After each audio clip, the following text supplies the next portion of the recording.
Welcome to the Sisterhood Collective Podcast, where we empower women to break barriers, overcome limiting beliefs, and achieve true success. I'm your host, Laurie Lauren, entrepreneur and founder of 5 successful businesses. Join me as I share proven strategies, interview inspirational leaders, and provide behind-the-scenes insights to help you level up in your business, career, and in life. Because together, we can get further faster. Okay, let's dive in. Today, we're talking about why we let other people's thoughts and opinions impact our decisions and choices. Now, this isn't a light topic, but trust me, it's one we need to unpack because it's affecting all of us, and certainly at some point. Hindering effects of other people's opinions. It just holds us back. And let's kind of unpack this a little bit, because when people do this, it's already amplifying our limiting beliefs.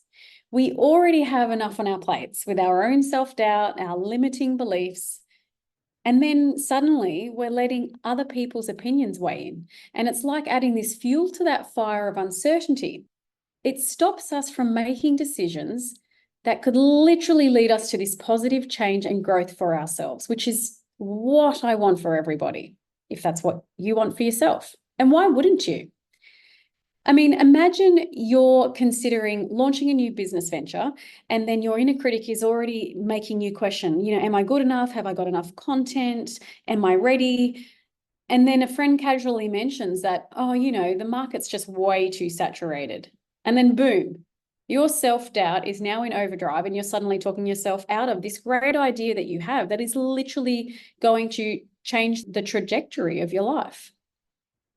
And of course, here I go. I'm going to go on a tangent here, because think about all of the really good ideas that you have for new business ventures and business ideas. Like, I have my phone and I have that note section there, and I am constantly writing down new business ideas, and I just sit on them for 6 months or so.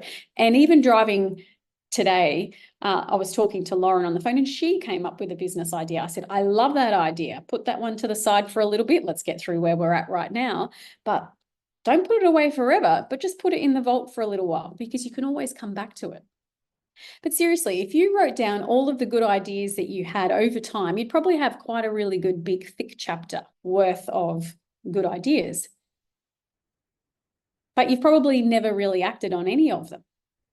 But you know what? Someone has. And someone is reaping the benefits of that good idea that they had. And I bet they didn't even know how to do it or where to start. But what they did have was that supportive person around them that said, absolutely, you can do this, go on. And I always remember that movie Cocktail, with like Tom Cruise and Brian Brown. Okay, so that's an oldie, but it's a goodie. And it's probably showcasing my age a little bit here. But in the movie, Brian Brown's character says to Tom Cruise's character, there's a guy that's invented the aglet, but at the time he uses some sort of different word, but he's talking about that little plastic bit at the end of your shoelace, to prevents it from fraying. And the idea behind that is he's saying that someone had this good idea. Well, they acted on that great idea, and now it's, a massive success. And you know what, actually, another really good example is that movie Joy, where she invents that revolutionary twisty mop, and goes on to build an empire despite hardship, people not believing in her. And I think it was her grandmother that did believe in her and pushed her from a young age. And of course, Joy in the movie has all this determination. It's like there is no other option but for success here. And she pushes through and tackles absolutely everything, and she gets there. So as I said, there's enough out there to deter us from doing something and taking a chance without other people giving you their negative opinions and holding you back as well. And I think something we need to do is just be more aware of these things. And of course, with age and experience and over that time, we do become more aware. And we get better at recognizing when this is happening to us personally. It's like building a muscle. The more we practice awareness, the stronger we get at it. One of the lessons I learned in business, in the sales component of business, was not to project. Because I remember when my staff would say, if you increase the prices, then the customers can't afford it. But then they would say, I couldn't afford to do this. And my response would always be, but you're not our ideal avatar. You're not the ideal client, purely because you can't afford our services. But just because you can't afford it, it doesn't mean the person you're selling to can't. And they also have their own reasons for wanting to purchase from us. So you can't assume it's not what they want just because you can't afford it. That was a huge lesson for me when I learned how to get around that and listen to what the customer actually wanted and needed. That's why they're coming to you in the first place. I think over time, you are more aware when someone's projecting their insecurities onto you, and you can choose to not let it affect your decisions. My mum is amazing with this. When I'm talking to her about any of my problems, and they can be quite deep and quite complex when it comes to business and things like that. And she always just says to me first, I don't want you to think like me. I want you to be strong and determined and successful. And so she doesn't give me her opinion so much. She's so mindful not to influence me to be taking steps backwards, but really just helping me solve the problem myself so that I can keep moving forward. Does that make sense there? Probably a little bit cryptic how I've just explained that, but you kind of get what I mean there. And I love that she does that for me, because we are very different personalities. And she also hasn't done what I've done, but she is my absolute biggest advocate, which I absolutely love her for, of course. Let's talk a little bit about why other people do this to us. And we're going to flip the script here and just, I guess, understand why they're projecting on us their opinions that are negative. And firstly, and this is probably the most obvious one, it's their own insecurities. People often project their insecurities because they're dealing with their own negative experiences or fears. It's not about you, it's about them. And I think that's the key thing. It's not about you, it's about them. And an example of this is kind of like where you're at work and a colleague, and you want to go for the new job. A position has opened up and you're thinking, I'm going to, take a chance and scale up or level up and apply for this new job. And then somebody says, oh, I don't think you should, are you sure that you're capable of doing that? I heard, Sarah's also going to be going for that job and she's been here a lot longer than you. And she also did this. But it's because they're insecure about their own career progress in that particular scenario, right? It's not about you, it's about them. And they have this fear that firstly, that they're not, maybe they've got a fear of applying for it for themselves, but they're also a little bit fearful that if you keep getting promoted and going up the ladder there, that they're starting to lose you and you're no longer even. And so that can happen sometimes. And the other thing is, I think moving away from that example, there's circumstantial differences because our circumstances are different. Everybody's are. What didn't work for them might not apply to your situation at all. For example, if someone's failed business venture doesn't mean that your business is going to fail too. There's a different market. It's a different time. You've probably got a different approach. And to be fair, these days, technology, because that's advancing so rapidly. But there are just so many variables here. And we're very much different people. There's only one of you. There's only one of me. And that variable alone should say enough. Sometimes people are just in a bad mood. We all have negative states and emotions. So we or them, we could be dealing with something, or most certainly they could be dealing with something that's put them in this negative state. And of course, that is going to impact their emotions and thoughts. And then, of course, that they might, even just talking to people, that may, unintentionally bring you down. And this has most certainly happened to me many, many times. If your friend is having a rough day and then suddenly they just make, you're talking about something that you're quite proud of, you're excited about it, and they make a snide comment about your goals or something that you're doing. I'm just going to remind you of this. It's not about you. They're literally projecting their temporary state, because they're not always like that, but they're just in this temporary negative state. And they're projecting that onto you in that moment. So you're looking to make sure someone isn't doing this to you. But conversely, I'm always trying to make sure that it's something that I'm not doing to someone else as well. I think I'm getting better at, being aware of owning my own crap. And if I say something that was snide or snappy, generally for me, it's because I'm in a stressed state. But I'm getting better at correcting it and identifying when I do it. So what I will do is, if I pick up on it straight away, obviously I address it straight away in the moment.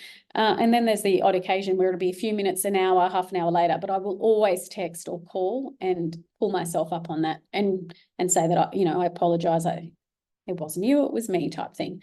And I am getting better at that. And let me tell you, that's been a long road, but it's a good quality.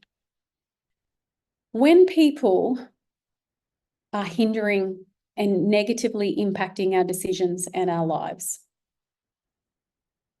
let's look at how or the ways in which people are doing this, how that can influence our lives. And as I was just saying, like sometimes it's just general chit chat. Casual conversations can often lead to offhand comments that stick with us more than they should, because you could be talking about something and one of your comments or the topic specifically that you're talking about can trigger the person you're talking to. It's personal to them. And the next minute, without you even knowing, because you're off on a tangent talking about your story, their mood has changed because they're in their mind going back to the story, the negative feelings, and kind of replaying that in their mind. It's unbeknownst to you, but then they come back with something snappy or don't support something that you're saying. And these sorts of things just happen. And it could be just a fleeting comment, and it might just be in the moment, but it is going to impact you because you're going to remember that moment. And the other thing people are doing, which I'm really, it's not good, is gossiping. When people are talking about you behind your back, well, obviously it's going to create a negative feedback loop that influences your decisions. It always gets back to you, always. And as we know, gossiping is generally negative and it's speculative. But it really does affect us because gossip can reach you indirectly. And then when it does that, it plants these seeds of doubt, even if you're a strong person. And when you hear these negative comments through the grapevine, you start to question your decisions. And if it's repeated, it really can erode your confidence and reputation over time. And two common places for this is workplace and personal life. I mean, you can't choose who your colleagues are going to be. And you don't know all their insecurities and their fears. But the other one is your personal life. And that I think you can start to have some sort of influence over. And you need to rethink some of your choices sometimes as opposed to who is around you and, in your sphere of influence. But people generally are gossiping purely for their, like I said before, they feel better about themselves by talking about others in a negative way, or they're just bored at work. And sometimes I don't even think they mean to be too negative, but when you get two or three people together and they start to say something negative, it starts to amplify, and then next minute it's the worst thing in the world. Or otherwise, it can just be a misunderstanding. They're just making assumptions based on misinformation, and that happens all the time. One of the places this is really common, I find, is in social media.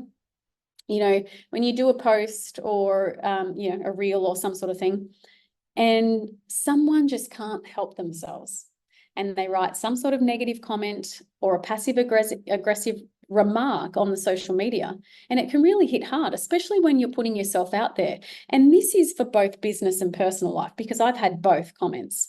And I remember the personal one, I was like, why is this person even commenting on this particular post? It's got nothing to do with them, but they've read it and suddenly thought it was about them, but it's not about you. And it's the same with the business posts. You just have those people that just can't help themselves, and they have to make a comment when they may have had, poor service one day, or someone didn't notice them, or they didn't get enough, portion size or something like that. And the next minute they're making a negative comment because they're cranky. It literally impacts the business reputation. And that's one thing, when I'm reading Google reviews and things like that of other people, and I do think reviews are really, really important, especially for businesses, but I'm also quite mindful whenever I see a negative one, I will read it just to see the tone and everything used. But if you read a lot of these negative reviews, they're generally angry. So it could have just literally been a one-off thing. Anyway, I'm just mindful of that, because you don't know what's influenced the person that day to get them in that state to have whatever service they had that day that really annoyed them. and then pushed them over the edge to that point where they had to make it and write a negative review for that business, or even comment on someone's personal post just because they were scrolling through. But again, it impacts you, right? And we can't let that happen. So I remind you, it's not about you, it's about them. The reason I wanted to bring this topic up today was that I just wanted to put more awareness out there. You know, my suggestion is that we need to build awareness and recognize when other people's opinions are affecting us, and question why we're even giving them that power. Not all opinions are bad. And I think it's really important that you have those supportive people in your life, those who can provide constructive, honest, and helpful feedback. You know, for me, it's my mentor and a few trusted friends. And the biggest thing, and I talk about this all the time, is like strengthening your inner circle. It's your people. Surround yourself with people who support and uplift you, because your tribe should be your biggest cheerleaders, not your biggest critics. At the end of the day, you know yourself the best. So you have to trust your instincts and have the confidence in your own decisions and your own choices and the direction that you want to go.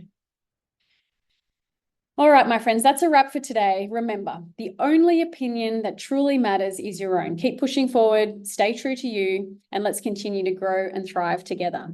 I'll catch you in the next episode. Thank you for joining us on the Sisterhood Collective Podcast. Remember to hit that subscribe button so you don't miss out on any upcoming episodes. And if you want to be the first to hear what is new at Sisterhood Collective, you can find out more on our Instagram, or you can sign up to receive our weekly newsletter and let the good times continue to roll. Now it's time to turn your clear vision into bold action. I'm Laurie Drummond, your host, and until next time, keep striving to live that best life. Take care, and we'll see you soon.